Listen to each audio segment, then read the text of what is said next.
வணக்கம். பரபரப்பு மீடியா செய்திகளுக்காக நான் நிரோஷன்.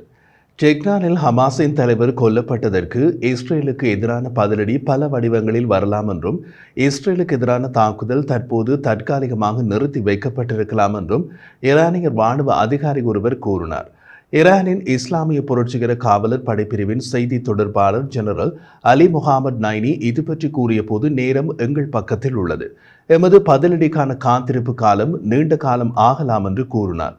டெஹ்ரானில் ஒரு செய்தியாளர் மாநாட்டில் ஜெனரல் நைனி பேசிய போது, இஸ்ரேல் மீதான ஈரானின் பதிலடி முன்பு நடந்த தாக்குதல் போல இருக்காது. அதே செயல்பாடுகளை இஸ்லாமிய புரட்சிகர காவலர் படைப்பிரிவு மீண்டும் செய்யாது. பதிலடியின் தரம், காட்சிகள் மற்றும் கருவிகள் எப்போதும் ஒரே மாதிரியாக இருக்காது என்றும் அவர் தெரிவித்தார். ஈரானில் ஹமாஸ் தலைவர் இஸ்மாயில் ஹனியே கொல்லப்பட்டு ஏறக்குறைய 3 வாரங்களுக்கு பின்னர் ஈரானிய ஆட்சி பழிவாங்கும் விதத்தில் இஸ்ரேல் மீது தாக்குதல் நடத்தப் போவதாக தன் ஆரம்ப சபதங்களில் இருந்து சிறிது விலக முயல்கிறது என்பது போன்ற ஒரு தோற்றத்தை ஜெனரல் நைனியின் பேச்சு ஏற்படுத்தியுள்ளது. டெஹ்ரானில் உள்ள அரசு இஸ்ரேலை எவ்வாறு தாக்கும் என்பது குறித்து நிறைய எதிர்பார்ப்புகளை உருவாக்கியுள்ளது. இப்போது அது செய்தியை மாற்ற முயற்சிக்கிறது. கடந்த தடவை இஸ்ரேலுக்கு பதிலடி கொடுப்போம் என்று சவால் விட்ட ஈரான் ஏப்ரல் மாதம் இஸ்ரேலை நோக்கி 300க்கும் மேற்பட்ட ஆளற்ற விமானங்கள் மற்றும் ஏவுகணைகளை பயன்படுத்திய போது அது இஸ்ரேலில் பெரிய அளவிலான பாதிப்பு எதையும் ஏற்படுத்தவில்லை. ஏவப்பட்ட ஆளற்ற விமானங்கள் மற்றும் ஏவுகணைகளில் 99% சுட்டு வீழ்த்தப்பட்டன அல்லது தாமாகவே வீழ்ந்து விட்டன. அதனால்தான் இம்முறை கொடுக்கப் போகும் பதிலடி முன்பு நடந்த தாக்குதல் போல இருக்காது என்று அவர்கள் குறிப்பிட்டிருக்கலாம். இருப்பினும் ஈரான் இப்போது பிற்காலத்தில் தாக்குவதற்கான உரிமையை வைத்திருக்கிறது என்பதை பற்றி செய்தி அனுப்ப விரும்புகிறது போலிருக்கிறது.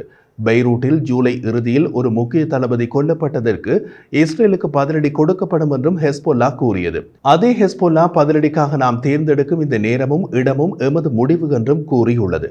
இருப்பினும் ஈரானை போலவே ஹெஸ்போல்லா முன்பு போல சவால்களை விடாமல் சொல்லாட்சியை குறைக்கிறது.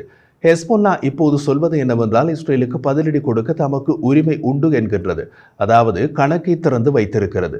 செய்தி தொடர்பாளர் ஜெனரல் அலி முகமது நைனி ஈரான் என்ன தேர்வுகளை பரிசீலித்து வருகிறது என்பதை விவரிக்கவில்லை என்றாலும், முன்பு நடந்த நடவடிக்கைகள் பற்றிய அவரது குறிப்பு இஸ்ரேலுக்கு எதிராக நூற்றுக்கணக்கான ஏவுகணைகள் மற்றும் ஆளற்ற விமானங்களை ஏவியதை குறிக்கின்றது. இப்போது அது இல்லை என்றால் அதிக தேர்வுகள் ஈரானுக்கு கிடையாது. கடல் மூலம் தாக்குதல் நடத்த முடியாது. விமான தாக்குதல் நடத்தும் வகையிலான விமானங்கள் ஈரானிடம் கிடையாது. தரைநகர்வு தாக்குதலும் நடத்த முடியாது. வேண்டுமானால் ஒரு சைபர் தாக்குதலை முயற்சித்து பார்க்கலாம், அல்லது இஸ்ரேலிய முக்கியஸ்தர் யாராவதை குறிவைக்கலாம்.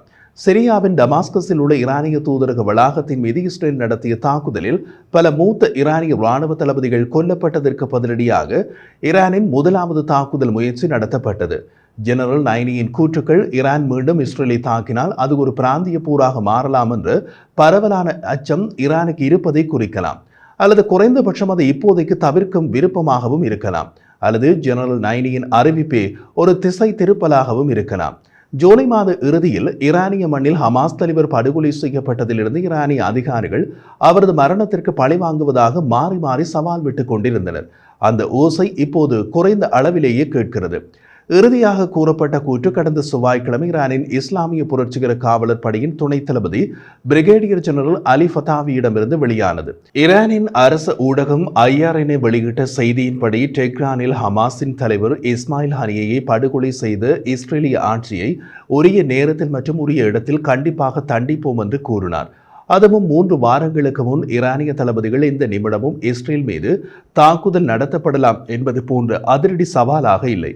இதற்கிடையில் ஈரானின் நீதித்துறையின் செய்தி தொடர்பாளர் அஸ்கர் ஜஹாங்கீர் வேறொரு விதமாக கூறினார். ஹமாஸின் தலைவர் இஸ்மாயில் ஹனியை இஸ்ரேல் டெஹ்ரானில் படுகொலை செய்ததற்கு சர்வதேச சட்ட வழிகள் மூலம் ஈரான் சவால் விடப் போகிறது என்று அவர் கூறினார். அவர் மேலும் கூறிய போது, ஜூலை 31ஆம் தேதி டெஹ்ரானில் இஸ்ரேலிய தாக்குதலில் ஹனியே படுகொலை செய்யப்பட்ட பின்னர் ஈரானிய நீதித்துறை உடனடியாக ஒரு சர்வதேச வழக்கை தாக்கல் செய்யும் நடைமுறைகளை தொடங்கியது என்றார். ஈரான் இப்போது இந்த விஷயத்தில் சர்வதேசத்தின் கவனத்திற்கு கொண்டு செல்ல விரும்புகிறது என்ற தோற்றத்தை அவரது கூற்று ஏற்படுத்துகிறது. ஹனியே கொல்லப்பட்டதற்கு இஸ்ரேல் மீது குற்றம் சாட்டிய ஈரான் அந்த படுகொலை அரசு தீவிரவாதத்தின் அப்பட்டமான உதாரணம் என்று கூறியது. ஈரான் இப்போது இராணுவ ரீதியான கடுமையான பதிலடி கொடுப்பதை ஒரு தேர்வாக வைத்துக்கொண்டு சர்வதேச சட்ட நெம்புகோல்களை பயன்படுத்த தயாராக உள்ளது. ஈரானின் நீதித்துறையின் செய்தி தொடர்பாளர் அஸ்கர் ஜஹாங்கீர், ஈரானின் பதிலடி இராணுவ ரீதியாக இருக்க வேண்டும் என்று இல்லை, சர்வதேச மட்டத்தில் முறையான சட்ட வழிகள் மூலம் இந்த விஷயத்தை தொடர வேண்டிய அவசியத்தை நாம் மறுக்கவில்லை என்று தெரிவித்ததாக IRNA குறிப்பிட்டது. சம்பந்தப்பட்ட அதிகாரிகள், குறிப்பாக வெளியுறவு அமைச்சு மற்றும் நீதித்துறை அதிகாரிகள் வழக்கு தொடர்பான சர்வதேச முயற்சிகளில் ஈடுபட்டுள்ளனர் என்று அவர் கூறினார். அந்த முயற்சிகள் இந்த மாத தொடக்கத்தில் ஐநா பாதுகாப்பு கவுன்சிலின் அவசர கூட்டத்திற்கு வழிவகுத்தது என்று ஜஹாங்கீர் கூறினார். அதே நேரத்தில் இந்த விவகாரத்தில் ஐநா சபையில் ஈரான் அதிக நம்பிக்கை வைக்கவில்லை என்றும் அவர் கூறினார். ஜெனரல் நைனி கூறிய போது, இஸ்லாமிய புரட்சிகர காவலர் படை மற்றும் இராணுவத்தின் மூத்த தளபதிகள் மற்றும் மூத்த ஈரானிய தலைவர்களுடன் நிலைமையின் அனைத்து அம்சங்களையும் எடைபோட்டு கவனமாகவும் புத்திசாலித்தனமாகவும் முடிவெடுப்பார்கள் என்றார்.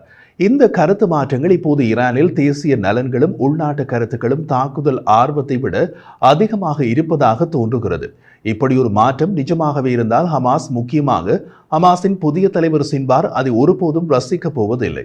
ஈரானும் ஹெஸ்புல்லாவும் இஸ்ரேல் மீது ஒருங்கிணைக்கப்பட்ட அல்லது தனித்தனியான இராணுவ தாக்குதல்களை இந்த படுகொலைகளுக்கு பதிலடி கொடுக்கும் விதத்தில் நடத்தும் என்று ஹமாஸ் ஆதரவாளர்கள் 3 வாரங்களாக எதிர்பார்த்து கொண்டிருந்தனர்.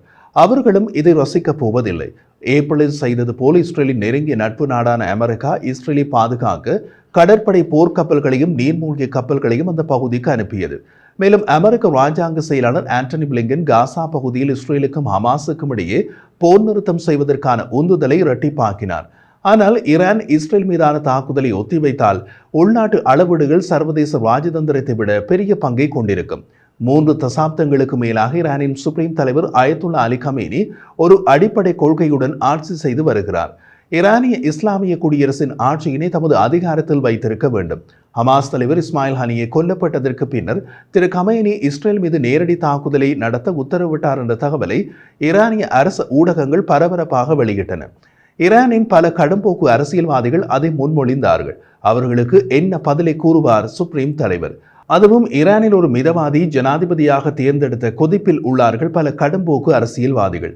சில அரசியல் ஆய்வாளர்கள் ஹனியேயின் படுகொலையால் அலி கமேனியும் அதிர்ச்சியும் அவமானமும் அடைந்தார். உடனடி பதிலடி கொடுக்க உத்தரவிட்டார். ஆனால் காலப்போக்கில் அந்த அதிர்ச்சியும் அவமானமும் இருந்தாலும் அதனால் ஏற்படக்கூடிய ஆபத்தை பற்றிய யதார்த்தமான மதிப்பீட்டிற்கு வழிவகுத்ததாக ஆய்வாளர்கள் கூறுகின்றனர். மேலும் ஈரானின் புதிய ஜனாதிபதி மசூத் பெசஷ்கியான் பதட்டங்களை தணித்து மேற்கு நாடுகளோடு பேச்சுவார்த்தைகளில் ஈடுபடுவதே தனது நிகழ்ச்சி நிரல் என்கின்றார். சதாம் ஹவுஸ் ஆய்வு அமைப்பின் மத்திய கிழக்கு இயக்குனர் சனம் வகையில் இது பற்றி கூறிய போது, ஈரானின் பெருமிதமும் பிரகாசமும் கொண்ட இஸ்லாமிய புரட்சிகர காவலர்களின் தளபதிகள் இராணுவ ரீதியான பதிலடியையே பரிந்துரைக்கிறார்கள். ஆனால் ஈரானின் புதிய அரசின் தூரநோக்கு அணுகுமுறையை பிரதிபலிக்கும் விதத்தில் அதிக எச்சரிக்கையுடன் முடிவு எடுக்க வழிவகுத்திருக்கலாம் என்று கூறினார். அவர் மேலும் கூறிய போது, இஸ்லாமிய புரட்சிகர காவலர்களின் தளபதிகளால் விரும்பிய அனைத்தையும் செய்ய முடியாது என்பது புதிய அரசின் மதிப்பீடு. காரணம், புதிய ஜனாதிபதிக்கு இது மிகவும் முக்கியமான நேரம். இராணுவ பதிலடி கொடுக்கப்பட்டால் மின் உற்பத்தி நிலையங்கள், எண்ணெய் சுத்திகரிப்பு நிலையங்கள் மற்றும் அணுசக்தி வசதிகள் போன்ற ஈரானின் முக்கியமான உள்கட்டமைப்பு மீதான இஸ்ரேலிய பதில் தாக்குதல் நாட்டை பல வருடங்கள் பின்னோக்கி அதன் பொருளாதார நெருக்கடியை மேலும் ஆழப்படுத்தக்கூடும். கடந்த சில ஆண்டுகளாக ஈரானியர்கள் மதகுரு ஆட்சிக்கு முற்றுப்புள்ளி வைக்க கோரி எதிர்ப்பு அலைகளால் உள்நாட்டில் சட்டப்பூர்வ நெருக்கடியை அரசாங்கம் ஏற்கனவே எதிர்கொள்கிறது. மின்சாரம் மற்றும் பெட்ரோலுக்கு ஏற்படும் இடையூறு மற்றும் ஒரு எழுச்சியாக வெடிக்கலாம். மிக முக்கியமாக ஈரானின் மேற்கு நாடுகளோடு நெருக்கமான உறவுகளை வளர்க்க முயற்சிக்கும் நேரத்தில் ஒரு போர் ஜனாதிபதி பெசஷ்கியானின் புதிய அரசாங்கத்தை மேற்கு நாடுகளுடன் மட்டுமல்ல பிராந்தியத்தில் உள்ள அரபு நாடுகளுடனும் ஒரு மோதல் போக்கில் வைக்கும். மத்திய கிழக்கு பிராந்தியத்தில் எங்களுக்குள்ள பதட்டம், இரத்தக்களரி மற்றும் போர் உள்ளது என்று புதிய ஜனாதிபதி திரு பெசஷ்கியான் இந்த வாரம் நாடாளுமன்றத்தில் தெரிவித்தார். அவர் மேலும் பேசிய போது, அண்டை நாடுகளுடனான நமது உறவுகள் பலவீனமாக உள்ளன. நமது சமூக மூலதனம் வீட்டில் சுருங்கிவிட்டது.